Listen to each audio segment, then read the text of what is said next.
he's saying things like, the key thing here is that we are competing on ecosystems. This is not a battle of phones anymore. It's a battle of ecosystems. And that's where the question came. What does this mean? And do we compete on ecosystems? What's up, right? And so it is a fair question. And there was another bit of news basically saying Nokia and HP, they're both trying to catch up. And you know, basically Nokia's position has been between Android, Google's Android, and Microsoft Phone 7. And so there was a lot of analysis and gossip and whatnot as to which way Nokia should go.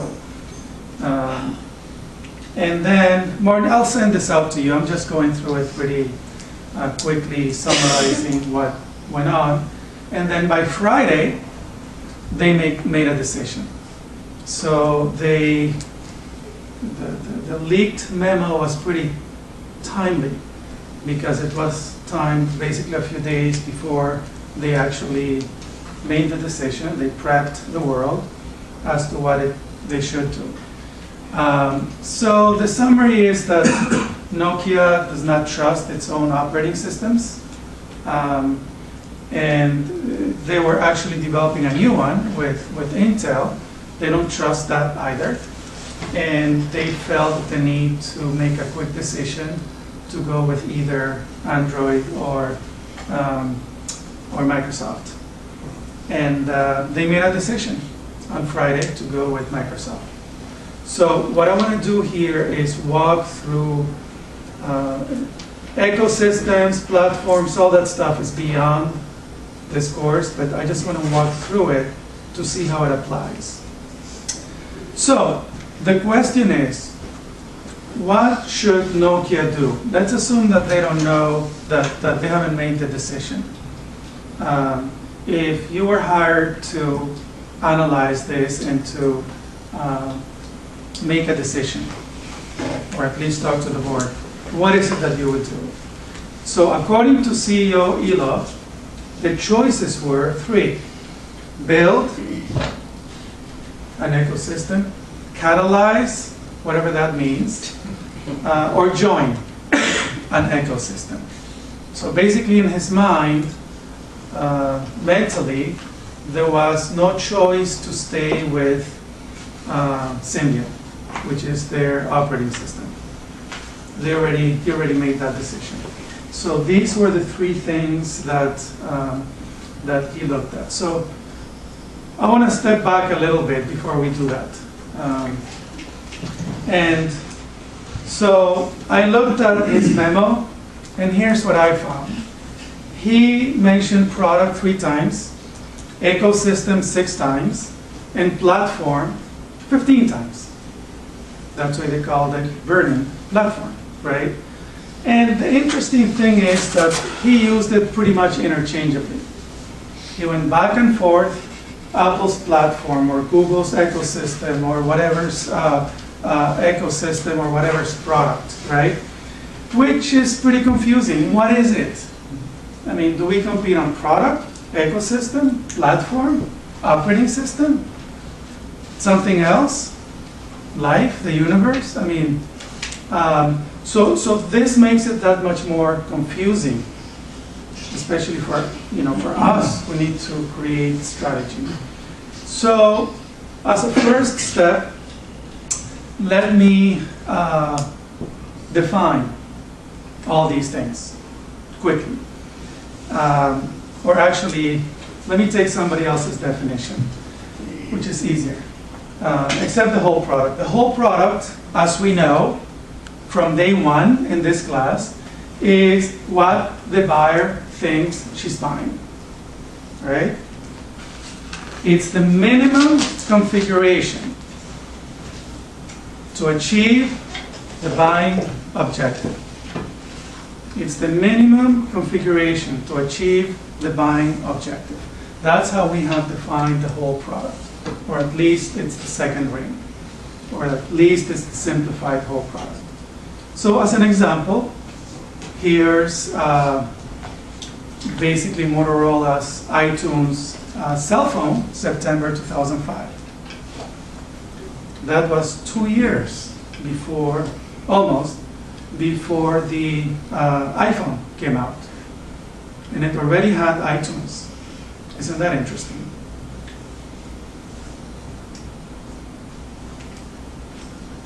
Now, here's an interesting quote. Symbian is a decent OS, but a poor platform and a mediocre ecosystem. So what is the difference between an OS and a platform and an operating system and an ecosystem? So here's a little table. The operating system is the control system for a computer. It's the software that controls the computer. Examples: iOS, WebOS, BOS, Solaris, and so on and so forth. There must be 100 operating systems out there, if not more. And it's basically a technology concept, an operating system.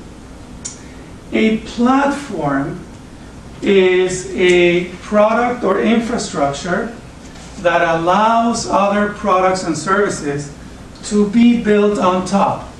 That's a platform. Okay, now, an operating system can or cannot be, or may not be, a platform. Okay, and in fact, a platform doesn't even need to be an operating system. So some examples of platforms are Barbie doll. Okay, Barbie doll allows other companies to sell Barbie doll complementary products. The US Interstate Highway System is a platform where McDonald's can, or Subway, or Exxon, or those kind of companies can put together products and services on top of, or around. Okay? It's basically a business model concept, not just a technology concept. And the difference may be subtle, but it's real. Okay? And these are some of the examples. Amazon S3 and so on. An ecosystem is basically defined as the vendors who actually build products and services on top of this platform. So you may actually have a platform that is designed to attract an ecosystem, but it doesn't. Does that make sense? And in fact, that may have been what happened with the Symbian. And it may not have attracted an ecosystem for whatever reason. I mean, I don't know enough about the Symbian to give you an opinion. It may be because the API was poor. It may be because Nokia didn't have the culture, open culture. It may be for whatever number of reasons. But there is a difference between an operating system, a platform, and an ecosystem. So in fact, if you build it, meaning the platform, it doesn't mean that they will come. If they do come, then you have an ecosystem. All right? So far, so good? Yeah. Okay. So let me move on because I don't want to spend too much time. Let's hold the questions until the end. Now, let me come back to the iPhone. The iPhone was first released June 28, 2007. Announced that January at Apple World, not CES, Apple Macworld, right? It had no third-party SDK, API, or App Store. I don't know what those things mean. What's an SDK? Basically, it had no mechanism for third-party software developers to build applications to run on the Mac, on the iPhone. That's what an SDK is. Okay, software development kit. Now, despite that, the Apple iPhone redefined the smartphone category. It sold, what, 270,000 units that first weekend, and it went on to sell 1 million, then 2 million, and so on and so forth. Okay? So it became what may be oxymoronic called an instant classic, right? Or an instant winner or whatnot. But here is the key to the conversation, okay? It changed the minimum configuration to achieve the buying objective. So that was one of the key things that the iPhone did. Before the iPhone, what defined a smartphone? A browser, even if it was horrible, right? And what else? Email. I mean, what is it that the BlackBerry had that defined it as a smartphone? Email, right? Because even their browser was pretty poor. And maybe a little keyboard. Okay? Not much more than that. So the iPhone redefined the category. And it became a winner just without third-party applications, just without the Apple Store. Okay? What was the ecosystem? Now, as Apple became the winner, or it looked like they were going to become the winner, and millions of phones were flying off the shelves, what happened? Third-party software developers started crying out for the SDK. We want to write software for the winner. We want to write software. We want to write apps. Okay? And they cried so loud that Steve Jobs said what? All right, we'll do it. Okay? We'll do it. So a year later, the App Store launched. Third-party applications, the App Store, all that good stuff. A full year later. By this point, Apple redefined the category. They were going like the gangbusters. Again, what Apple did with the App Store was redefine the category. By doing what? Change the minimum configuration. Whereas in 2006, all we wanted as users of a smartphone was email and a little keyboard and maybe browsing. By this point, that was not nearly enough. We wanted applications. We wanted stock. We wanted, all these applications. So let me go back to day one. Day one, whole product. Okay, the definition of a product includes the minimum configuration to achieve the buying objective. That's a product. Okay, hold on. The winner strategy. What is the winner strategy?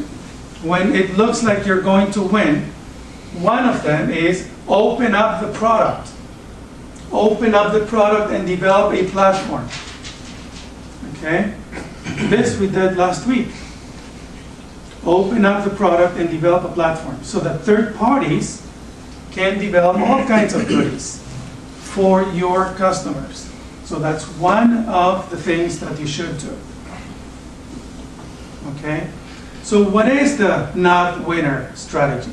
What about Android? What about Microsoft? What about all these folks who did not win? Me Too. Huh? They're going after the Me Too syndrome. Maybe, right? But they can do a new business model.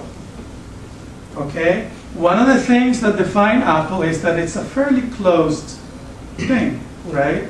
So all the 200 phone companies out there cannot participate in this ecosystem because they compete with Apple.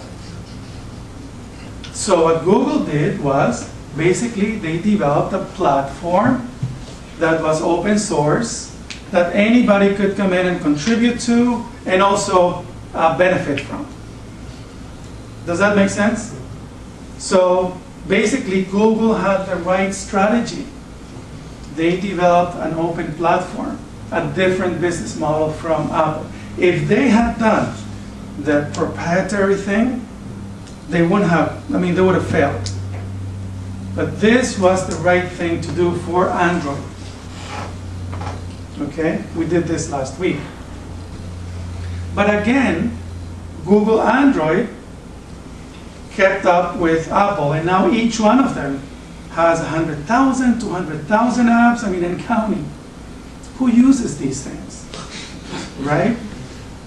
But that doesn't matter. What matters is that the minimum configuration that a smartphone user expects, minimum, even if all we do is use Facebook on our phone and maybe email, is 100,000 apps. That's the minimum. So the companies that haven't kept up with that are out of luck. They either join one of these. So far so good. See how, yes, ecosystems matter, yes, platform matters, but ultimately, it's all about the product. Okay? And ultimately, that's why Nokia CEO Elop said, you know what? We haven't kept up.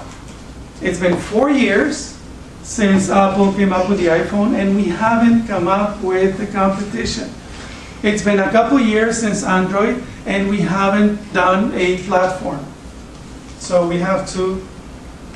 All right, so let me talk about the market a little bit, okay, before we make the decision. So Android and iPhone are the two operating systems that are growing like gangbusters. And it's pretty clear that between the two of them, they're going to win the majority share in this market. Everybody else is going down in terms of market share. Now, question, are there network externalities? Yes. Yes. Yes, how come? Yeah, at least the key is the infrastructure provider. Mm-hmm. The wireless. In platforms, are there network externalities in platforms? In these platforms? Yes. Yes. Yes. Yes? Tell me more. Well, there's capabilities that would only work with people that have the same platform. So. Okay, what is the definition of network externalities? Anyone? Interface. The value of the network goes up exponentially. That's what it means. Okay? Now, once you have 1,000 vendors, 100,000 apps, and so on and so forth, does the value of these networks go up exponentially? And how can others catch up to exponential growth?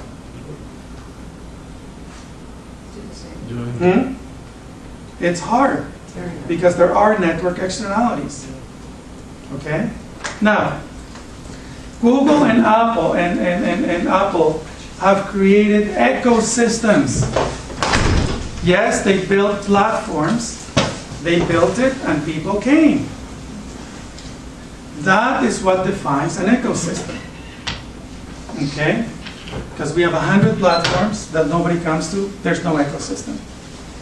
Okay? So, iPhone, 300,000 apps. Oops. It tripled over the last couple of minutes. So Microsoft,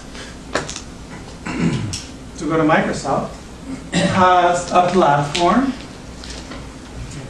Do they have an ecosystem for that platform with 2% of the market? Insignificant. It's pretty insignificant, but what's important here is not the ecosystem that they have. Do they have potentially, do they have the ability to create an ecosystem? Microsoft. Yes. Yes. Yes? Yes. Yes? Have they done it before? Yes. Of course. That's the value of Windows. The value of Windows is not in the software. It's in the thousands of applications and people who know Windows program C# and all that stuff. But they have been fighting on the wireless side for many years, and they have been nuts. And they've gone nowhere, Yeah. right? So they've actually gone nowhere in wireless, right? But guess what? Nokia, just over the last year, lost 10% market share, which is huge, right? So Symbian is going nowhere fast. And that's what he means by burning platform. They're going nowhere fast and they have to make a decision now. Okay? Now, back to the choices. Back to the choices. According to Elop, these are the 3 things they can do. Let's go through them one at a time. Build. Should they build? They are still the largest mobile phone company in the world. I mean, even though they're losing market share, 460 million phones is nothing to sneeze at, right? So they proved that they can sell phones, they just can't do platforms or ecosystems, okay? But it had 4 years to catch up to the iPhone, and they haven't. And they've had years to catch up to the Android, and they haven't. Okay? And if you lose another 10% and another 10% in 2 years, pretty much you're gone. And at that rate, you're gone. So in fact, they don't have the time to build. They just don't have the time to build. So far, so good in terms of build. All right. CATALYZE. Now, whatever CATALYZE means, whatever he meant, I assume he meant turbocharge. You take one of their platforms, Symbian, and turbocharge it. Okay? Apply a chemical catalyst, right, to make some sort of reaction happen. That's what I assume he meant by CATALYZE. Again, they've had 4 years to do it, and they've gone nowhere. So, I don't, basically they have proved that they have neither the time nor the ability to catalyze Symbian. All right, join.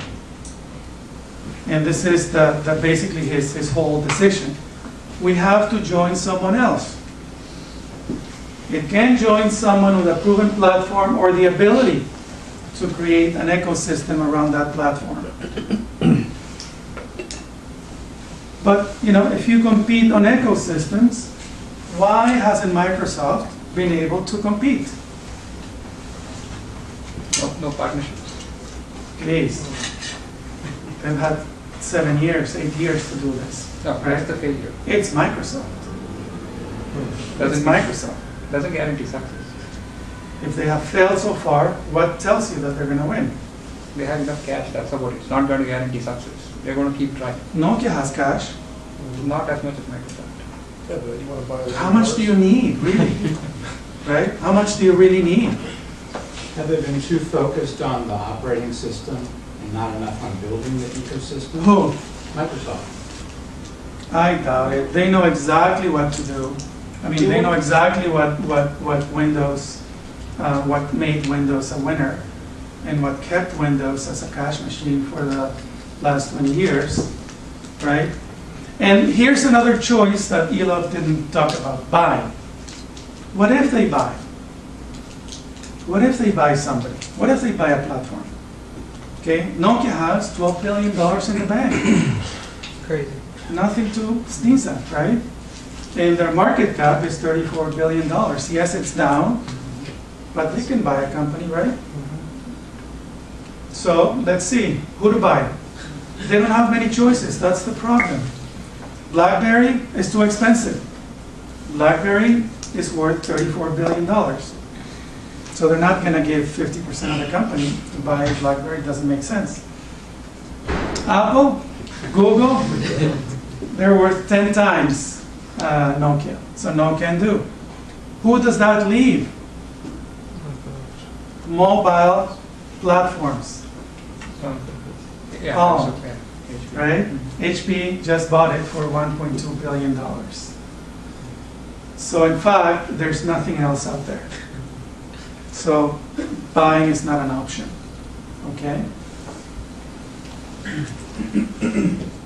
Okay, so conclusion. Nokia hasn't had product innovation in years. Now I'm going back to product. They have not had product innovation in years, okay? Their problem was that they had a global strategy. So they wanted to build global phones that worked everywhere. Because why? Because they sold 400 million plus 500 million phones. So they became enamored with, efficiency, with making them cheap and with making them boxy and all that good stuff. But what that meant was what? They missed on market opportunities. That's why. They missed on innovating. That's why. Okay? iPhone did not have an ecosystem strategy in 2007, and they still won. And people came to them because they were a winner. Okay? What happened was, over the last 4 years, the basis of competition has shifted. And the minimum configuration to achieve the buying objective is different. That's Nokia's problem. That just having a phone is not enough anymore. You have to have all these apps and all these goodies behind it. Okay? And you still need the right whole product to compete and to win. Okay? So, that's my analysis of the Nokia burning platform situation. Okay? Ecosystems are really important, but having the right whole product is still the key to winning markets. Question?